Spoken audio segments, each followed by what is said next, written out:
Fifth one in the list is GitLens.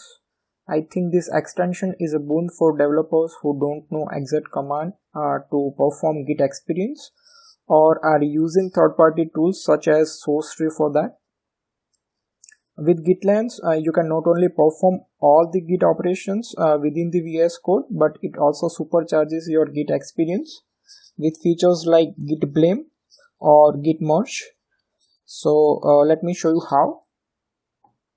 So once it is installed, you go to your project,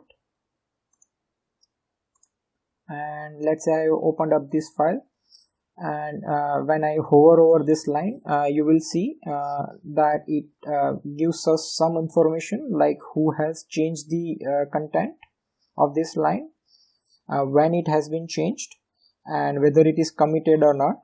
And if it is committed, then it will also give you the commit number with open up this tooltip, and it gives us all the information related to that commit like this. Also, when you go to the GitLens, the shortcut is Ctrl+Shift+G, and when you click on that, so this will compare the changes, and it will also highlight the changes in most readable manner. So here I have made changes to this line, and I have added this content. So this is Git merge, and there are so many features like commits.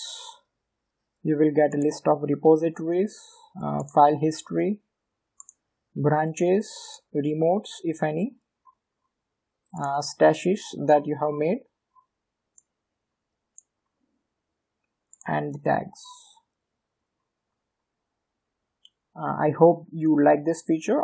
In the next video, I will also add one more feature of Git, that is Git graph, and I will show you how it is useful.